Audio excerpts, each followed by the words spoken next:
Parang na in the mood pa rin kayo dahil nakikita ko sa ngiti ninyo, parang Valentine's Day pa rin.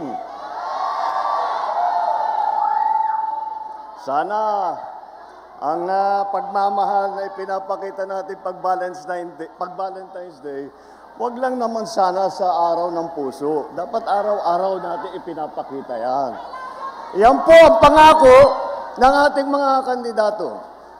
Araw-araw na sila ay nakaupo at nasa posisyon, araw-araw ipapakita nila, ipaparamdam nila ang kanilang pagmamahal para sa Pilipinas.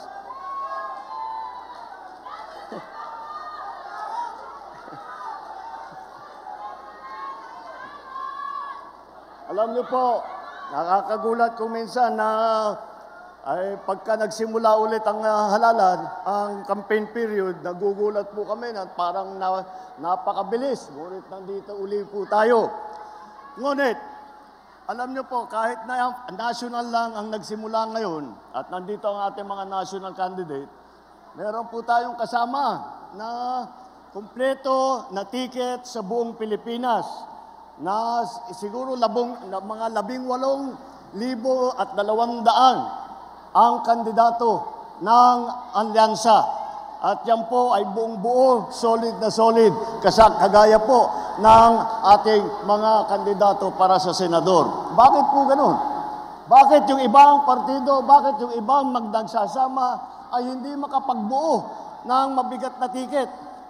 Dahil po, ang kanilang iniisip lamang ay kung paano nila tutulungan ang kanilang sarili at manalo ng eleksyon. Ngunit dito po sa alyansa, kaya po ang tawag sa amin ay alyansa dahil meron kaming paniniwala na lahat ng kailangang gawin para sa ating bansa ay kailangan magtulungan lahat ng Pilipino, lalong-lalo na ang mga opisyal na magiging senador, lalong-lalo na ang mga nakaupo sa taas sa matataas na opisina. Alam niyo po, kung minsan nakikita natin yung ibang partido, hindi sila nagugulat sila, natatakot yata sila sa inyo eh. Dahil pagka nakita ang line-up ng alyansa, kung ano-ano na sinasabi, narinig lang natin nung isang araw. Walang daw pag-asa, siguro, kanina wala silang pag-asa, kaya papatay na lang sila ng 15 na senador. Ay, talaga, bagay. Mahirap naman yung ibang tao. Ang iniisip lang nila, ang kaisa-isang solusyon sa lahat ng problema ay pumatay pa ng Pilipino. Nakakapagtaka kung bakit ganun. Ngunit, maintindihan mo rin. Dahil kung ako nga ay nasa kabilang partido at itong mga ito ang kaharap natin, ay mahihirap sasabihin ko, mahirap na kampanya ito dahil mabigat ang kalaban. Mabigat ang kalaban dahil tignan yung una kung tikilatisin natin sila ng isa't isa. Napakatingkad po ng mga record nila, napakaganda ng kanilang mga naging performance sa kanilang iba't ibang inupuan na mga posisyon sa pamahalaan. Kapag naman, kaya isa-isa sila magaling, pinagsama-sama pa natin silang lahat, ay talagang nakakagulat na ang kanilang tibay at lakas. Isipin nyo lang po, dito po sa ticket ng alyansa, 8 po ang naging senador na. Kaya alam na po nila yung trabaho. Sila po, si Senator Cayetano, Senator Lacson, Senator Lapid, Senator Marcos, Senator Pacquiao, Senator Rubilla, Senator Soto, Senator Tolentino. Nakita nyo naman po, eto mga nakaharap po sa inyo, sila ay sanay na kapag upo nila, pagka naluklok sila sa kanilang hinahabol na posisyon, hindi na po sila magtataka kung ano yung gagawin nila. Hindi na po magtatanong kung kani-kanino, kung anong dapat gawin. Alam na po nila ang trabaho nila. Alam na po nila kung sinong kailangan kausapin. Alam na po nila kung ano ang pinakamainam na paraan para mabigyan tayo ng mas magandang serbisyo. At bukod pa ron, hindi lang naman sa Senado, Marami po sa ating mga kandidato ay dumaan din sa mababang kapulungan o sa Kongreso, House of Representatives. Naging congressman po, Congressman Abalos. Naging congressman po, Congressman Binay. Congressman Cayetano, Congressman Marcos, Congressman Pacquiao, Congressman Tulfo, Congressman Villar. Kaya't nakikita mo po ninyo, hasang-hasa na itong ating mga kandidato sa trabaho ng lehislatura. At hindi naman, at iba pa naman, at iba sa kanila, hindi lamang sa lehislatura, kung hindi rin sa cabinet positions. Dahil po, si Secretary Abalos, noong pumasok po kami, siya ay DILG Secretary. At si Erwin Tulfo naman, siya ay hinawakan niya ng napakagandang performance niya sa DSWD. Si Senator Lacson naman, siya naman ang namuno nung Yolanda Rehabilitation Commission na nagbibigay ng tulong sa lahat ng mga nabiktima sa Yolanda. At si Tolentino ng MMDA, ang una, siya po ay MMDA na chairman. At masasabi ko po sa inyo, nung nandun po kami sa Tacloban at nag-aantay kami ng tulong, nag-aantay kami ng dadalhin ng mga gamit, ng mapagkain para sa mga nabiktima. Ang una pong dumating sa Tacloban na may dalang heavy equipment para ayusin, para i-clear yung mga kalsada, para hanapin yung mga buhay pa na nalibing ay si Senator Tolentino po. Siya ang unang nakarating sa Tacloban. Alam na po nila ang trabaho ng gobyerno mula sa baba hanggang sa taas, hanggang sa kabinete. Alam na po nila kung paano patakbuhin na maganda ang pamahalaan. At hindi lang po yun. Meron din po tayo, mga gobernador na nasa local government. Ay alam nyo po, yung aking kapatid, naging governor po. Governor Amy Marcos ng Ilocos Norte. Governor Lapid naman ng Pampanga.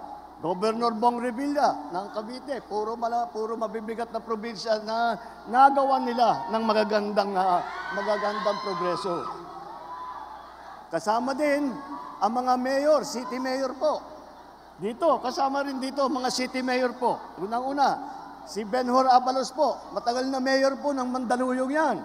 Marami pong nakuha siyang premyo. Noong kinaiinggitan nga namin, nung nasa local government din ako, sabi namin, lahat na lang ng premyo napunta sa Mandaluyong. Paano ka naman kami? Pero ganun siya kagaling. At si Abby Binay naman, Mayor Abby Binay, siya naman ang humahawak ng Makati.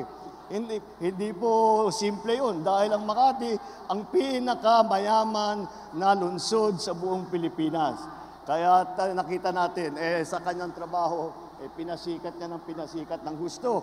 At ang serbisyo sa Makati ay napakaganda dahil sa patakbo ni Mayor Binay. Alam niyo po, halos lahat para sa mga matatanda, para sa lahat na may sakit, libre po lahat.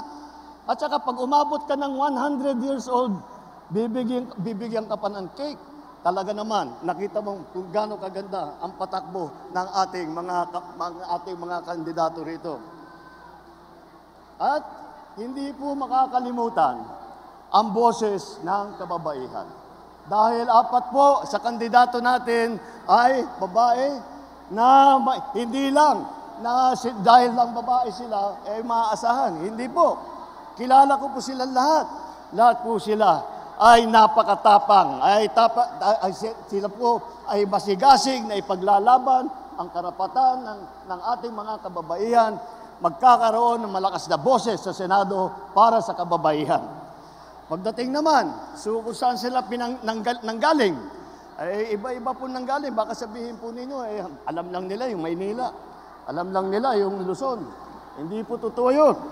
Dahil, tignan po natin, unang-una, alam nyo naman, si Manny Pacquiao. Manny Pacquiao ng Sarangani, Jensang. Si Erwin Tulfo ay lumaki sa Davao del Norte. Davao Oriental. At saka sa Sulu, kung saan nakadestino yung kanyang ama na nagpakita ng kabayanihan. Ang unang Vicente Soto po Ang unang Senator Vicente Soto po ay galing po naman sa Cebu. Kaya't ang mga ninuno ng ating butihing dating Senate President ay siya po, ay mga ninuno niya po ay galing naman ng Cebu. Alam nyo naman din po ay kami ni Amy, ang nanay po namin, waray-waray. At ang mga ninuno ni Camille Villar ay galing naman, sila naman ay galing Iloilo, mga Ilonggo po. Kaya makita mo, hindi lang magaling ang ating mga kandidato sa kanilang trabaho, hindi lang sila nagmamahal kung hindi nauunawaan nila at nalalaman nila kung ano ang hinihiling at kinakailangan ng taong bayan kahit sa buong Pilipinas, hindi lamang doon sa mga lugar na pinanggalingan nila. At alam niyo po, mas mahalaga pa dyan, hindi lang bukod pa sa kanilang talino, bukod pa sa kanilang galing, bukod pa sa kanilang karanasan, may pagmamalaki po natin na sila ay walang bahid ng dugo ng mga pinatay na libo-libong Pilipino nung extrajudicial killing. Wala po silang kinalaman dyan sa mga ganyang klase. Wala sa kanila ang kasabwat sa pagbubulsa ng sako-sakong pera at pinagsamantalahan ang pandemya at nagbulsa ng maraming pera, pinabayaan na lang na yung ating mga kababayan ay magkasakit o mamatay. Wala rin sa kanila ang sip-sip sa China na tuwang-tuwa, sumisigaw, tuwang-tuwa pagka yung ating mga Coast Guard ay binobomba ng mga malalaking barko. Hindi po sila sumasang-ayon sa mga ginagawa na hinaharang ang ating mangingisda at ninanakaw ang kanilang huli. Sila pinaglalaban po namin yan. Wala sa kanila ang nagtataguyod ng mga ng sentro ng krimen, sentro na pagpapalapastangan ng mga kababaihan. Wala po sa kanilang kinalaman yung mahiwagang pogo na ang daming problemang binigay sa atin, ang daming sinaktan na ating mga kababayan. Tayo ngayon ay humaharap sa tinitingnan po natin kung saan ang tutunguan ng Pilipinas. Yan po ang halaga nitong eleksyon po na ito. Ang mahalaga ang eleksyon na ito dahil sa eleksyon ito, sa pagboboto ninyo, mamimili po kayo kung tayo ba ay babalik, sa panahon na gusto na ating mga liderato ay ang Pilipinas magiging probinsya na ng China. Sana naman di na po tayo babalik sa nakaraan na ibinubugaw ang ating bayan bilang sugalan ng mga dayuhan. Sana naman, huwag na tayong babalik sa landas na umaapal na dugo ng mga inosenteng mga bata na inagawan ng kinabukasan dahil sa kanilang pagpapatay. Hindi na tayo pwedeng ganun. Huwag tayong papayag na bumalik ang Pilipinas sa panahon ng dilim. Huwag tayong papayag na ang Pilipinas ay babalik sa panahon ng lagim. Ito po ang ating pagkakataon na dalhin ang Pilipinas sa magandang lugar. Ito ang ating pagkakataon na maglagay po tayo ng ating mga leader na sila ang mangunguna para dalhin ang Pilipinas sa mas magandang kinabukasan. Ang isang Pilipinas na progresibo, ang isang Pilipinas na may malasakit para sa isa't isa. Para sa Pilipinas na lahat ng Pilipino po ay kapit-bisig, sabay-sabay, tungo sa isang mas maliwanag, mas maganda at mas mapayapang kinabukasan. Yan po ang ating mga kandidato para sa Senado.